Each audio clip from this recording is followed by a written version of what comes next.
జాతీయవాద జర్నలిజానికి అసలైన వేదిక నేషనలిస్ట్ హబ్ ని సబ్స్క్రైబ్ చేసుకోండి. నోటిఫికేషన్స్ కోసం బెల్ ఐకాన్ పై క్లిక్ చేయండి. నమస్తే, welcome to Nationalist hub. China సరిహద్దుల్లో సైనిక ఆకస్మిక మరణాలు యావత్ దేశాన్ని దిగ్భ్రాంతికి గురిచేశాయి.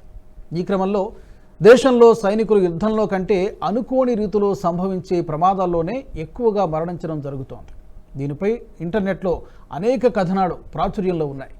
ఈ క్రమంలో అసలు సైనిక మరణాలు ఎటువంటి సందర్భంలో జరుగుతున్నాయి, వీటిని నివారించడానికి ఉన్న మార్గాలేంటి తెలుసుకునే ప్రయత్నం చేద్దాం.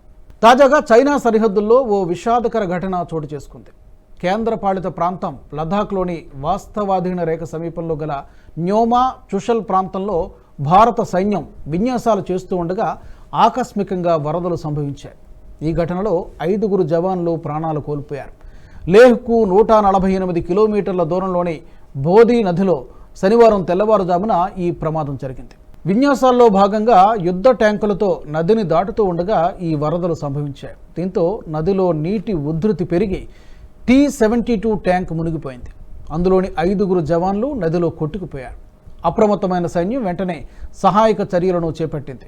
జవాన్ల కోసం నదిలో గాలించింది. అయితే దురదృష్టవశాత్తు ఈ ప్రమాదంలో వారంతా ప్రాణాలు కోల్పోయినట్లు రక్షణ శాఖ అధికారులు వెల్లడించారు. 5 మృతదేహాలను గుర్తించినట్టు చెప్పారు. మృతుల్లో జూనియర్ కమిషన్డ్ అధికారి కూడా ఉన్నారు. అయితే సైనిక మరణాలపై టైమ్స్ ఆఫ్ ఇండియా ఈ అంశంపై 2017లో ఒక ఆసక్తికర కథనాన్ని ప్రచురించింది. Accidents, suicides, ailments kill 1600 soldiers every year అనే శీర్షికను వెలువడిన ఈ కథనంలో సంచలన నిజాలను బయటపెట్టింది. దేశంలో యుద్ధానికి వెళ్లకుండానే ప్రతి సంవత్సరం దాదాపు 1600 మంది సైనిక సిబ్బంది ప్రాణాలు కోల్పోతున్నారు.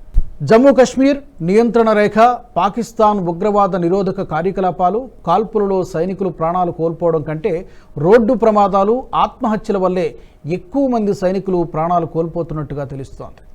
రోడ్డు ప్రమాదాలు ప్రతి సంవత్సరం త్రివిధ దళాల్లోని 350 మంది సైనికులను బలి తీసుకుంటున్నాయి. మరో 120 మంది సిబ్బంది ఆత్మహత్యలకు పాల్పడుతున్నారు. వీటితో పాటు శిక్షణ, వివిధ ఆరోగ్య కారణాల రీత్యా మరికొంతమంది మరణిస్తున్నారు. సైనికుల విషయంలో ప్రపంచంలోనే అత్యధిక సంఖ్యలో రోడ్డు యాక్సిడెంట్లు భారత్లోనే జరుగుతున్నాయి. దీంతోపాటు ఇతరత్రా కారణాల రీత్యా కూడా ఆత్మహత్యలకు పాల్పడేవారు కూడా మన దేశంలోనే ఎక్కువగా ఉన్నారు. భౌతిక ప్రాణనష్టం అనేది సైన్యంలోని యుద్ధ మరణాల కంటే 12 రెట్లు ఎక్కువగా ఉంది. 2016లో నోటిఫైడ్ ప్రాంతాలలో సరిహద్దు వాగ్వాదాలు, షెల్లింగ్ కౌంటర్ ఆపరేషన్లలో 112 మంది మరణించారు. ఇతరత్రా మరణాల్లోనే దాదాపు 1480 మంది సైనికులు మరణించారు. Army chief general Bipin Rawat కూడా ఈ అంశంపై ఆందోళన వ్యక్తం చేశారు. భౌతిక మరణాలతో సైన్యంలోని బెటాలియన్లో దాదాపు 700 నుంచి 800 మంది ప్రతి ఏటా చనిపోతున్నారని వ్యాఖ్యానించారు. ఈ సమస్యను పరిష్కరించాల్సిన తక్షణ అవసరాన్ని ఆయన నొక్కి చెప్పారు. కొత్త చర్యలు అమల్లో ఉన్నాయని, పాత వాటిని చక్కబెట్టాలని కూడా చెప్పారు. ఆత్మహత్యలు, తోటి సైనికుడిని కానీ ఉన్నతాధికారిని చంపడం లాంటి ఒత్తిడి సంబంధిత మరణాల వల్ల కూడా సైన్యం నష్టపోతోంది.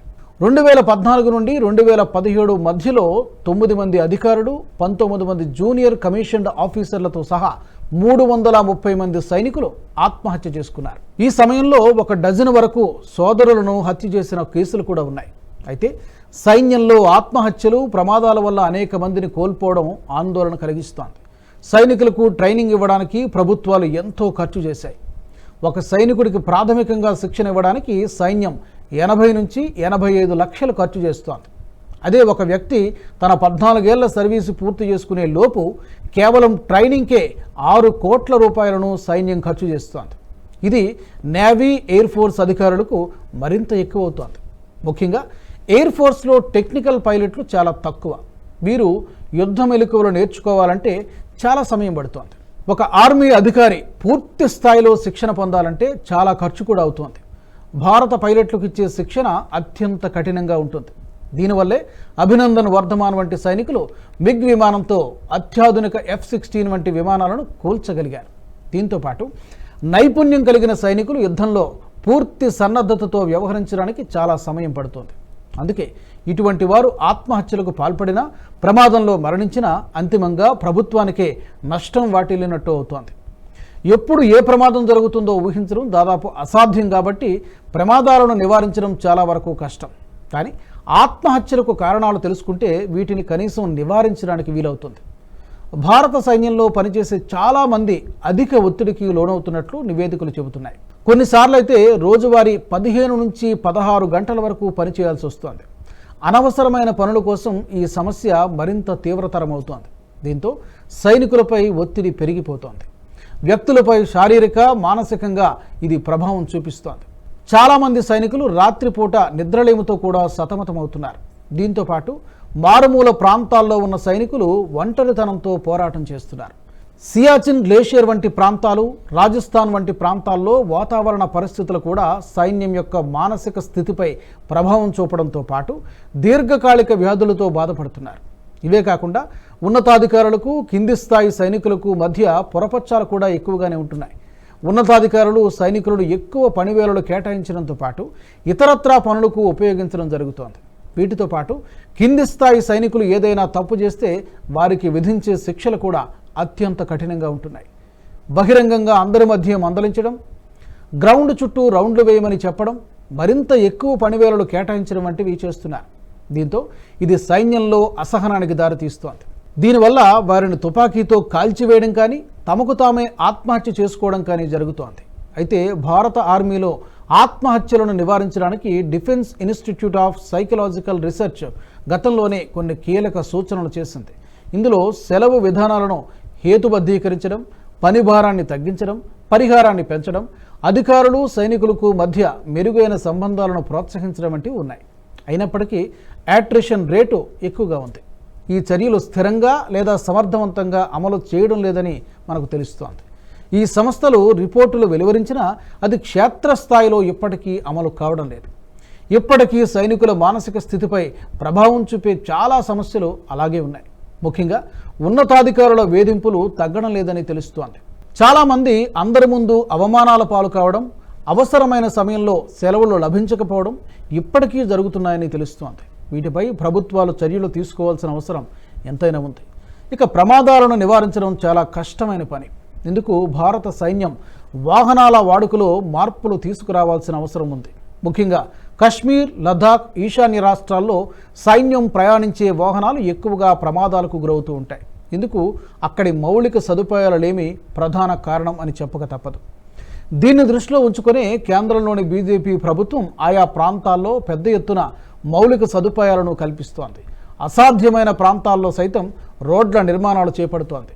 బోర్డర్ రోడ్స్ ఆర్గనైజేషన్ ఈ సదుపాయాల కల్పనలో కీలకంగా వ్యవహరిస్తోంది. ఇది ప్రతి ఏటా టార్గెట్ పెట్టుకుని మరీ రోడ్లను నిర్మిస్తోంది. అసాధ్యమైన ప్రాంతాలు, కొండ, లోయ ప్రాంతాల్లో సైతం ఈ రోడ్ల కల్పన జరుగుతోంది. ఒకప్పుడు పర్వత శ్రేణుల్లో వాహనాలు ప్రయాణం చేయాలంటే అత్యంత సాహసోపేతంగా ఉండేది. చిన్న యామరపాటు జరిగినా అక్కడి నుంచి లోయలో వాహనాలు పడిపోయాయి. దీనివల్ల సైనికులు ప్రాణాలు కోల్పోయేవారు. ప్రస్తుతం ఈ మౌలిక సదుపాయాలు కల్పిస్తూ ఉండడంతో ప్రమాదాల సంఖ్య కొంత తగ్గుతోంది. దీంతోపాటు ఆకస్మిక వరదలు, అవలాంచులు ఏర్పడడం లాంటి వాటిని నివారించడానికి వాతావరణ శాఖతో కలిసి ఆర్మీ పనిచేస్తోంది. భారత సైన్యం ప్రపంచంలోని అత్యంత క్రమశిక్షణ కలిగిన వ్యవస్థ. అంతేకాదు అత్యంత ఎక్కువ మంది పనిచేస్తున్న సంస్థల్లో కూడా ఒకటి. ఇటువంటి సైన్యంలో ఎక్కడో ఒక చోట కొన్ని ఇబ్బందులుంటాయి. వీటిని అధిగమించి ముందుకు సాగాల్సి ఉంటుంది. కేంద్ర ప్రభుత్వం కూడా సైన్యం భద్రతపై దృష్టి సారించాల్సిన అవసరం ఎంతైనా ఉంది. లేకపోతే సైనికుడి మరణంతో పాటు ప్రజాధనాన్ని కూడా వృధా చేసినట్లే అవుతుంది. ఈ వీడియో మీకు నచ్చినట్టయితే లైక్ చేయండి, 10 మందికి షేర్ చేయండి. అలాగే కామెంట్ల రూపంలో మీ అభిప్రాయాలను మాతో పంచుకోండి. Nationalist hub group of channels ను సబ్స్క్రైబ్ చేసుకుని తెలుగునాట జాతీయవాద జర్నలిజాన్ని ప్రోత్సహించండి. ఈ వీడియో కింద ఉన్న బెల్ ఐకాన్ పై క్లిక్ చేయడం మర్చిపోవద్దు.